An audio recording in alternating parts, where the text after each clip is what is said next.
Hello students.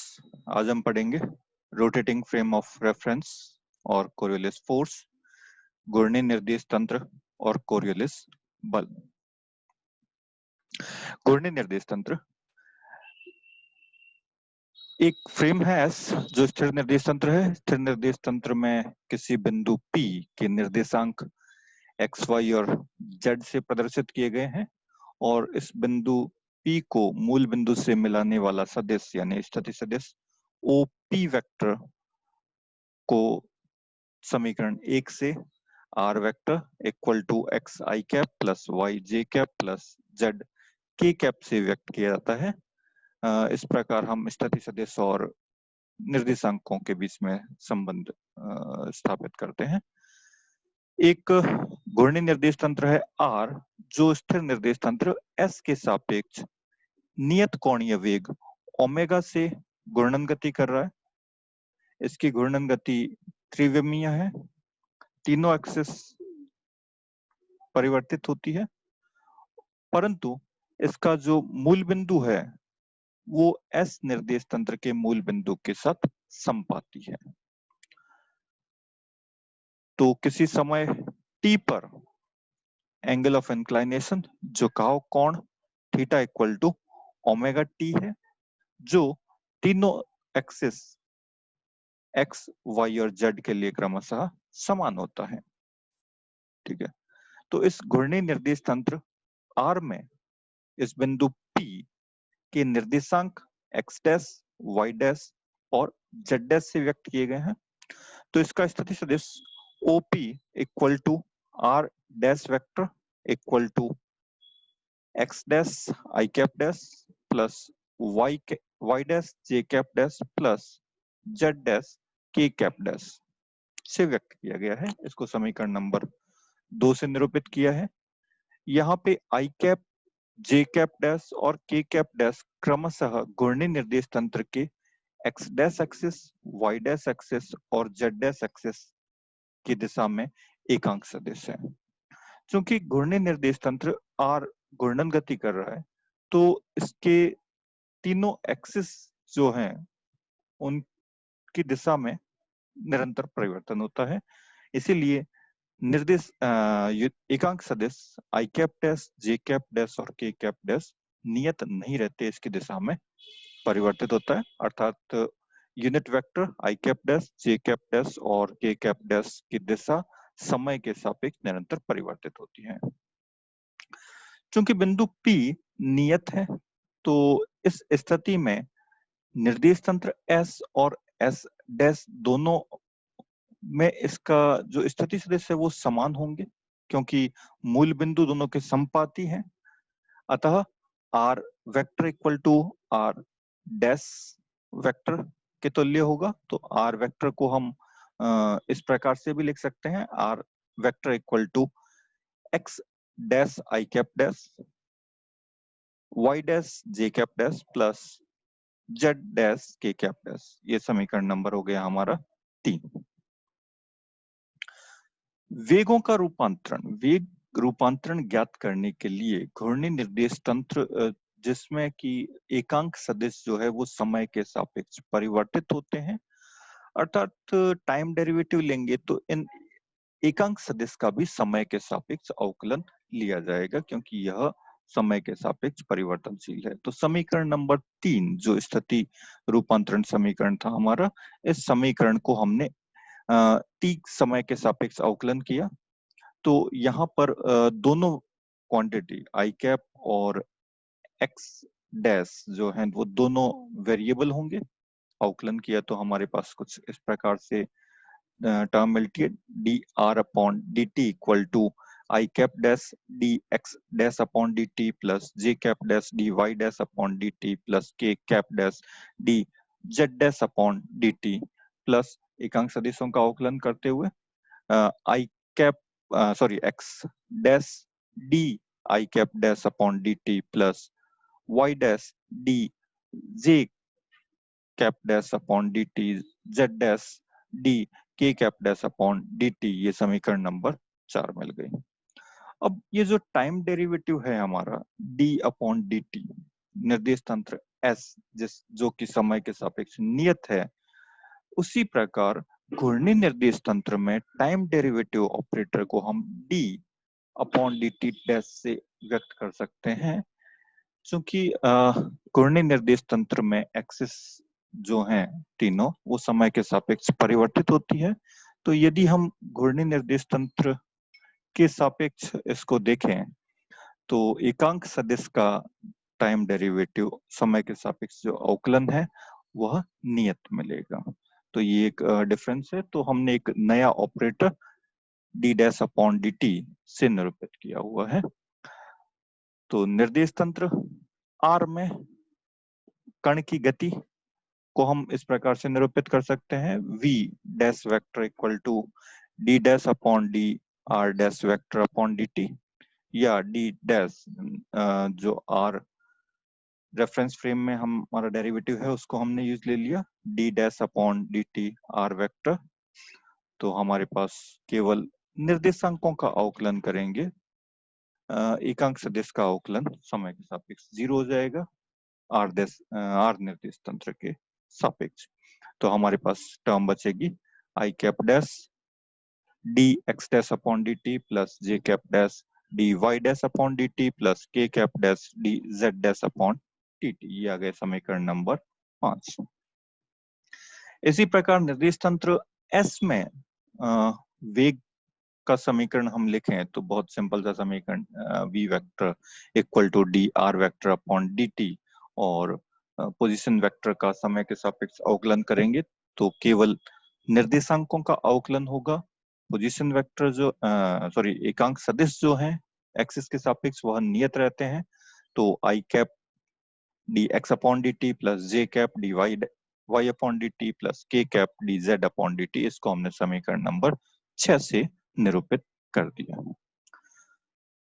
अब एकांक सदिश का समय के सापेक्ष जो अवकलन है डी आई cap dash upon D T plus d z dash d j dash upon D T plus d के cap dash upon D t, इन अवकलन का मान ज्ञात करने के लिए हमने माना कोई एक स्थिति सदिश है आर वेक्टर जो नियत कोणीय वेग ओमेगा से घूर्णन गति कर रहा है।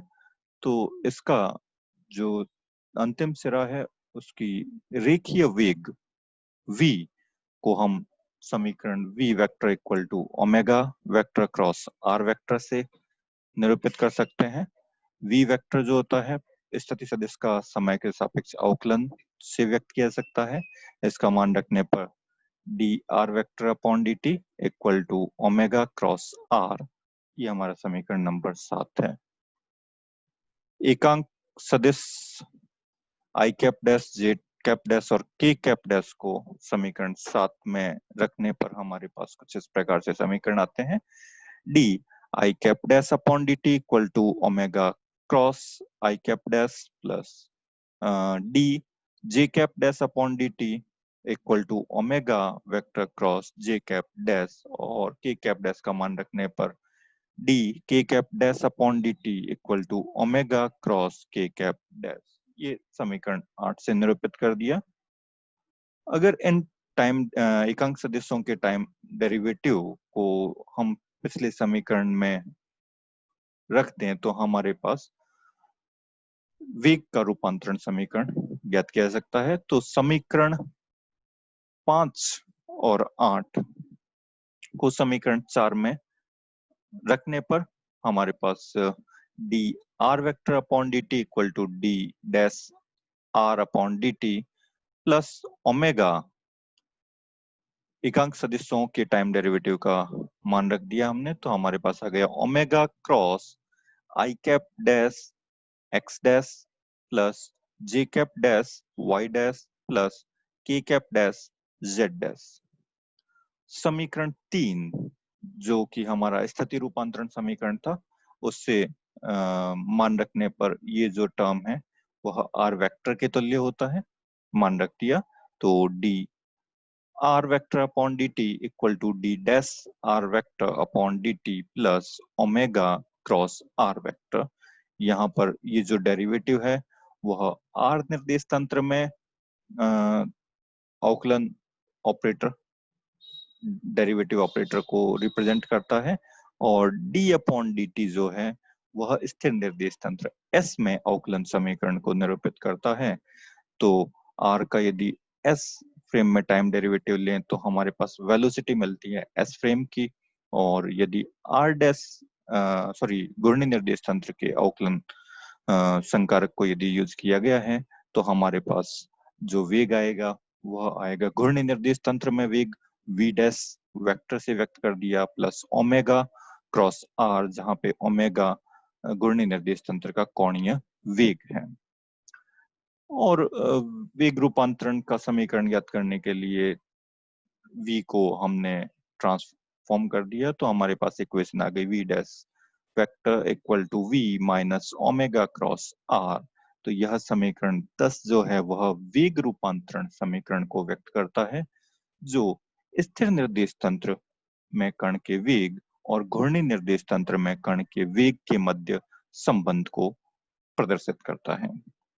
और यहाँ पे एक important term omega cross R भी आ रही है, अर्थात घूर्णी निर्देश तंत्र में कण का जो वेग है वह कण की स्थिति पर भी निर्भर करता है।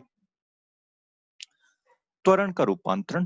त्वरण का रूपांतरण ज्ञात करने के लिए समीकरण नंबर 9 जो कि वेग रूपांतरण समीकरण था उसको एक बार और अवकलन कर दिया जाए तो हम वेग का अवकलन त्वरण से के तुल्य होता है। तो समीकरण नंबर 9 को एक बार और समय के सापेक्ष अवकलन करके त्वरण का मान ज्ञात कर सकते हैं।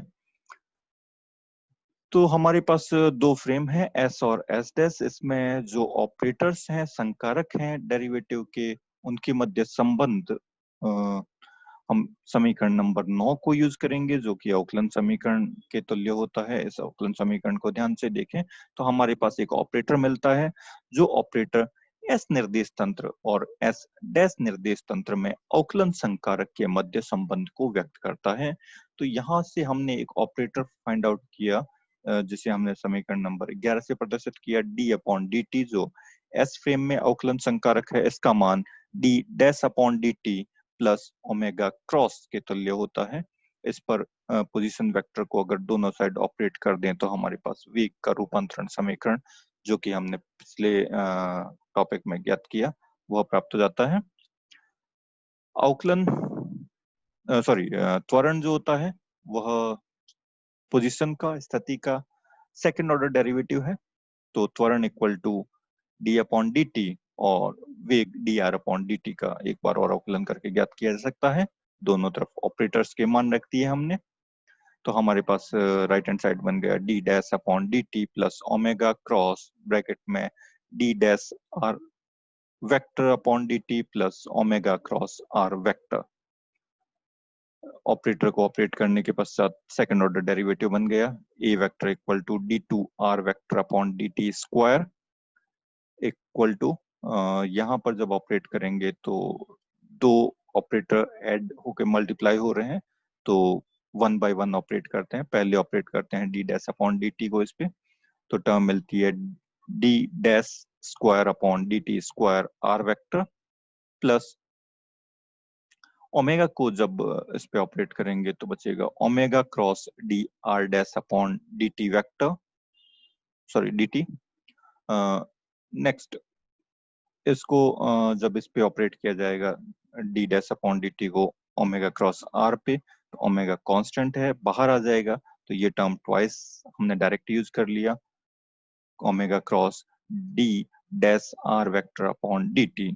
और जब ओमेगा क्रॉस को इस पे ऑपरेट किया जाएगा तो हमारे पास टर्म बनती है ओमेगा क्रॉस आर वेक्टर।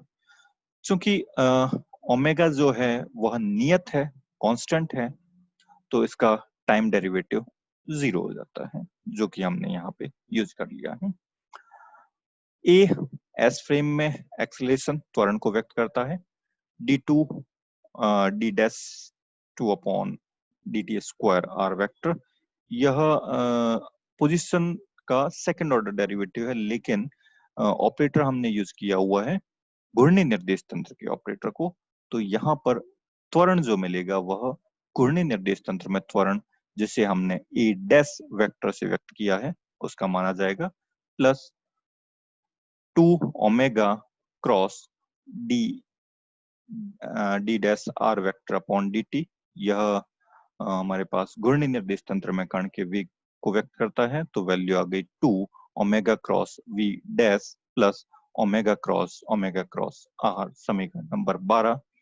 यह समीकरण त्वरण रूपांतरण को व्यक्त करता है। घूर्णी निर्देश तंत्र में जो त्वरण है वह एस फ्रेम में त्वरण माइनस 2 टर्म एडिशनल मिलती है, 2 omega cross V dash minus omega cross R. तो यह त्वरण का रूपांतरण समीकरण आ गया। और घूर्णी निर्देश तंत्र में जो त्वरण है वह स्थिर निर्देश तंत्र में त्वरण के साथ साथ घूर्णी निर्देश तंत्र में कण की गति और स्थिति पर भी निर्भर करता है। तो हमारे पास ये जो दो टर्म आई है एक्सीलरेशन त्वरण की, तो जो फर्स्ट टर्म है वेलोसिटी डिपेंडेंट, उसे हम कहते हैं कोरियोलिस एक्सीलरेशन, और सेकंड टर्म जो वेल नोन है सेंट्रीफ्यूगल अपकेंद्रीय त्वरण कहलाता है। नेक्स्ट आते हैं बल रूपांतरण।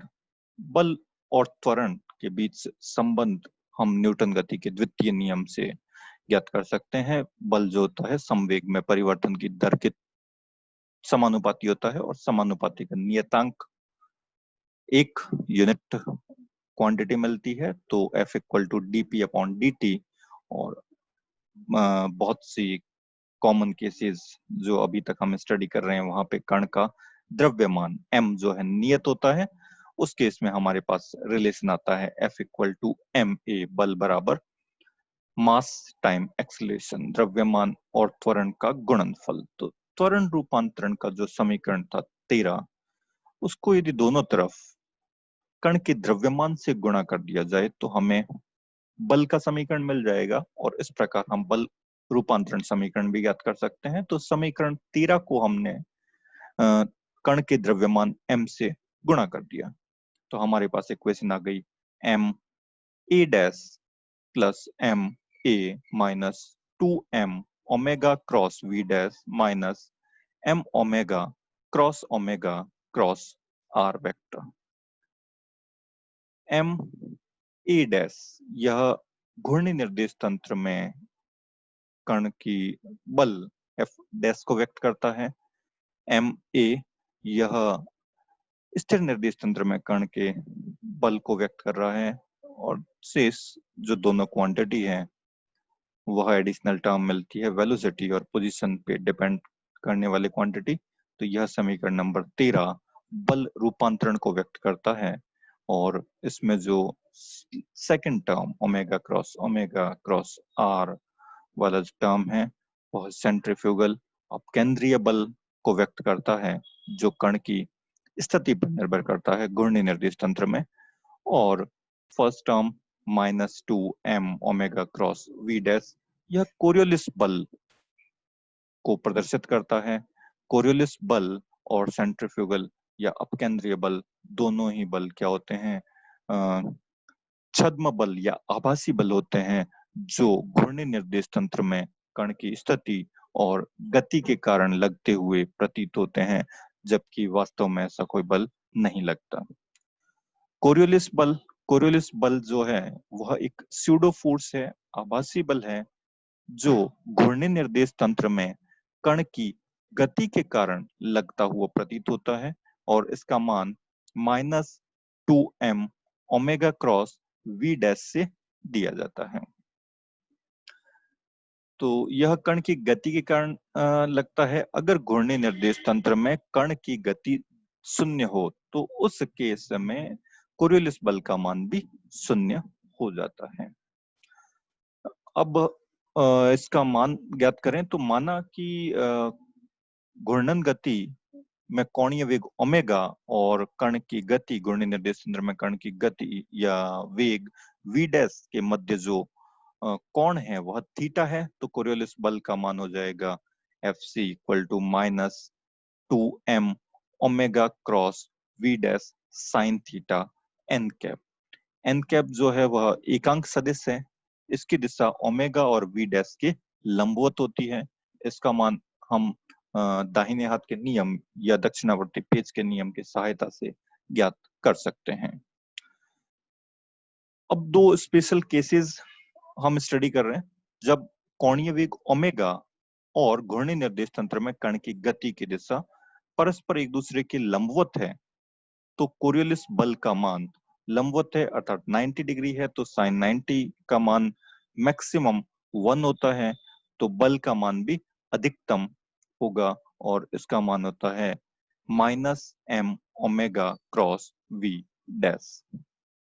इसी प्रकार यदि दोनों वेग और कोणीय वेग दोनों का मान परस्पर एक दूसरे के लंबवत है, सॉरी पैरेलल है, एक दूसरे के समांतर है, तो इनके मध्य कोण 0 होगा और उस केस में साइन थीटा या साइन 0 की वैल्यू 0 होती है और बल का मान न्यूनतम और न्यूनतम मान भी 0 होता है। अर्थात यदि घूर्णी निर्देश तंत्र में कण घूर्णन अक्ष के सापेक्ष गति करता है, घूर्णन अक्ष के समानांतर गति करता है, तो उस पर लगने वाला कोरियोलिस बल 0 होता है, 0 प्राप्त होता है। धन्यवाद। Thank you.